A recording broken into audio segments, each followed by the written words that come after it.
हालांकि मैं आधार कार्ड के अनुसार वरिष्ठ नागरिक हूँ, लेकिन मैं अपने को मानता नहीं। क्यों माने? जैसे हमारे सरकार का नारा है सर, बेटी बचाओ बेटी पढ़ाओ मगर पत्नी छोड़ दे।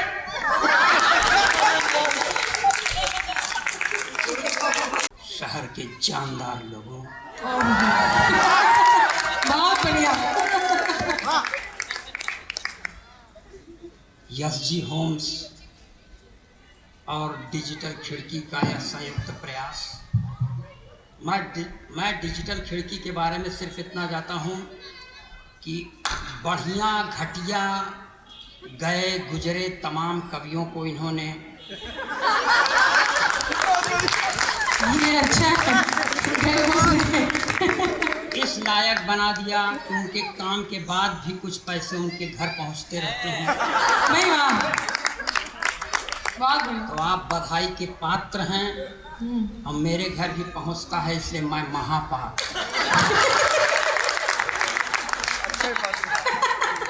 मन लगाइएगा। अभी एक बच्चा पढ़ रहा था, कह रहा था इस उम्र में भी आप प्यार पर दाद देते हैं। बेटा, दाद इसी उम्र में दिया जाता है, समझ गए? दाद देने के अलावा है कमाल। अच्छा,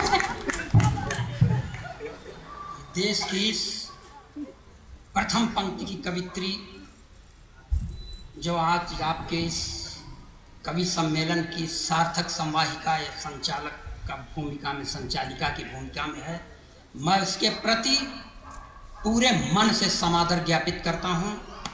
बहुत आभार। अच्छा, समादर ज्ञापित न करें तो मार खाएं, इसलिए ज्ञापित करना है। मंच पर बैठे हुए अगर कोई बड़ा कवि है तो हालांकि बड़ा मैं भी हूँ, और यह बात सिर्फ मैं कहता हूँ। फिर भी औपचारिकता निभाता हूँ कि मंच पर बैठे हुए कवियों को एक बार प्रणाम, कवित्रियों को 2 बार,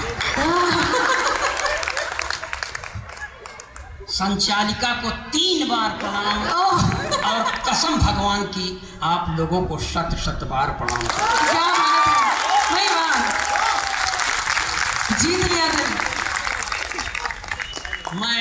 मैं बाबूजी, मैं प्रणाम इसलिए करता हूँ कि इससे मेरी विनम्रता का बोध होता है।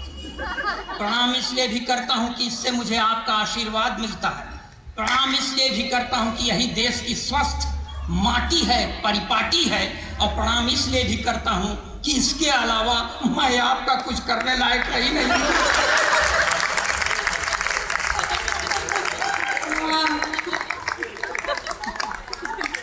सीधे घर जाओ।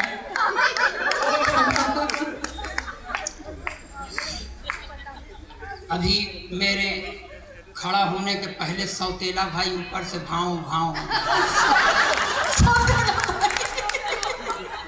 मैं सही बताऊं, मैं दिशा शून्य में पैदा हुआ हूं सर। जब भी कोई अच्छा काम करने लगता हूं तो इसी तरफ बाधाएं आती हैं। अरे ये बाधा नहीं है, ये नाश्ता है। आनंद, ये बहुत खराब बात है। अगर ब्राह्मण को मारना है तो उसके सामने बैठ के खाना चालू करो।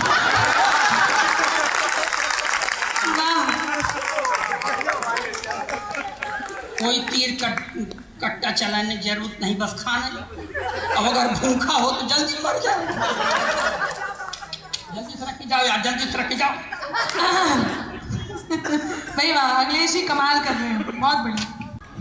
अगर ये सभासद हैं, प्रतिनिधि हैं, अगर ये भाजपा के हैं तो इनको बधाई, अगर सपा के हो तो ढेर सारी बधाई, क्योंकि भाजपा में भले आदमी हैं, सपा में तो आप सब किस दल के हैं? हाँ, मगर मैं दलों के दलदल से एकदम दूर हूँ।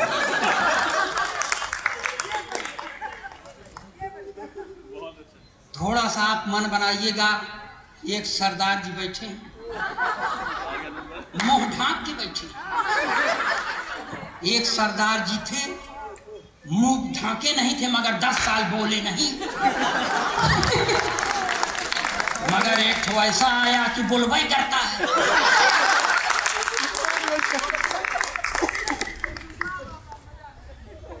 यार ये तो मार के जन्म दे।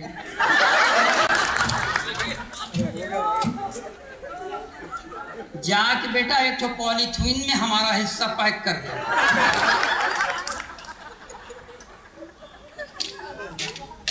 जल्दी ना। हाँ बिल्कुल। मत लाना जाओ है, पॉलीथीन में पैक कर।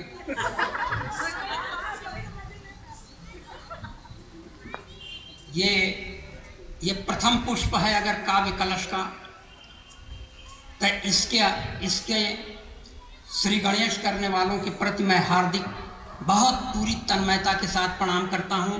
बीच बीच में डिस्टर्बिंग एलिमेंट आ रहे हैं।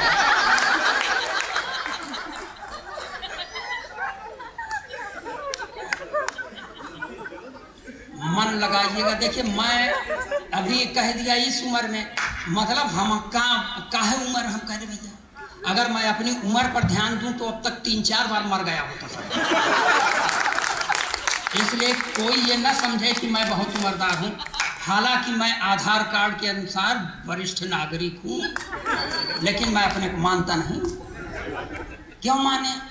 जैसे हमारे सरकार का नारा है सर, बेटी बचाओ बेटी पढ़ाओ मगर पत्नी छोड़ दे।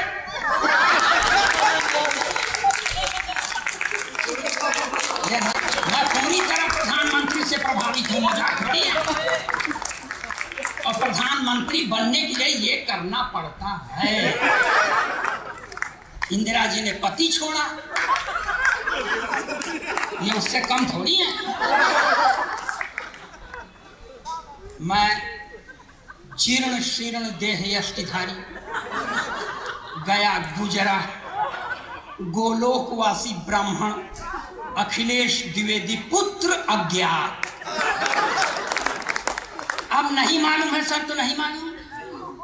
मैं हाई स्कूल में पढ़ रहा था सर, तो मेरे अध्यापक एक बार मुझसे कहते हैं खड़े हो जाओ। मैं खड़ा हो गया। अध्यापक ने कहा कि तुम्हारा नाम? मैंने कहा अखिलेश द्विवेदी। अध्यापक ने फिर पूछा तुम्हारे बाप का नाम? मैंने कहा नहीं मालूम। तो अध्यापक ने कहा जब तुमको अपने बाप का नाम नहीं मालूम तो तुम जिंदगी में कुछ नहीं कर सकते, जाओ मंचों पर कविता करो। तो आपसे कहता हूं कि कबीर की तरह जिसको अपने बाप का नाम नहीं मालूम वो असली कवि।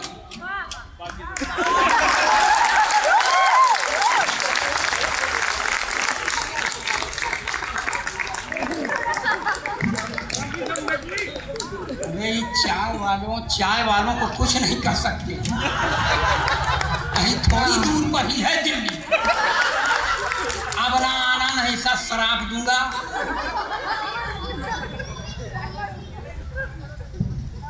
चलिए सर मैं बताऊं, ये देश है। मैं एक सरकार के नारे के सख्त खिलाफ सर पहुंचा दीजिएगा जिसमें सरकार कहती है नारी सशक्तिकरण। नारी सशक्तिकरण का मतलब पुरुष अशक्तिकरण। जो काम अपने खिलाफ हो क्यों माने? इसलिए नहीं मानते। ये फिर चले आए दूठे। यार तुम लोग तुम मुंह बंद करके आए हो, मुंह खोल के आओ तो देखें।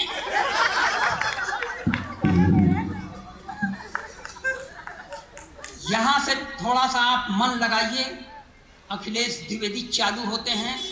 मैं इतना क्यों सूख गया हूं सर?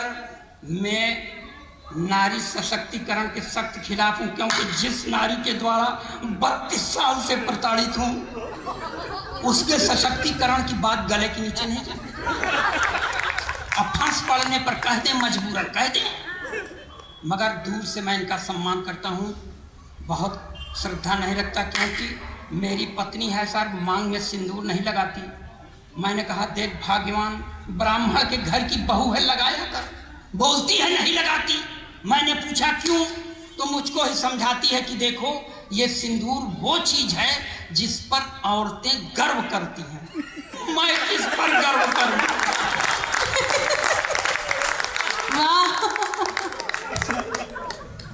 अच्छा जी, मैं बताऊं, मैं भोग रहा हूं, आपको हंसी आ रही? यही है, कोई बेचारा तकलीफ में हो तो हंसो। मैं बता रहा हूं सच हाजिर नाजिर मानकर आपको, मनीष गर्ग जी, जब मेरी औरत पूर्व दिशा की ओर चलती है तो उत्तर दिशा की ओर खड़ा हुआ व्यक्ति समझता है कि मुझको देख रही है। मैंने उससे कहा, देख भाग्यवान, जब मैंने तुझे पहली बार देखा तो नगर पालिका के एक हेडलाइट की तरह तेरी ट्यूबलाइट काम नहीं कर रही थी। मैंने फिर भी तुझसे शादी कर लिया, इसलिए मुझ पर नाज कर। तो उसने कहा, इस हुनर में तुम औरतों से बहुत पीछे हो। अध्यात्म गवाह है भारत का कि एक जन्मांध पति का साथ देने के लिए एक सुनैना सुंदर युवती ने अपनी दोनों आंखों पर पट्टी बांधी। तो मेरा साथ देना चाहता है तो अपनी एक आंख फोड़ ले। मैंने कहा, एक आंख नहीं फोड़ूंगा, चाहे जो कुछ हो जाए। तो उसने भी कह दिया, मैं भी मांग में सिंदूर नहीं लगाऊंगी, चाहे जो कुछ हो।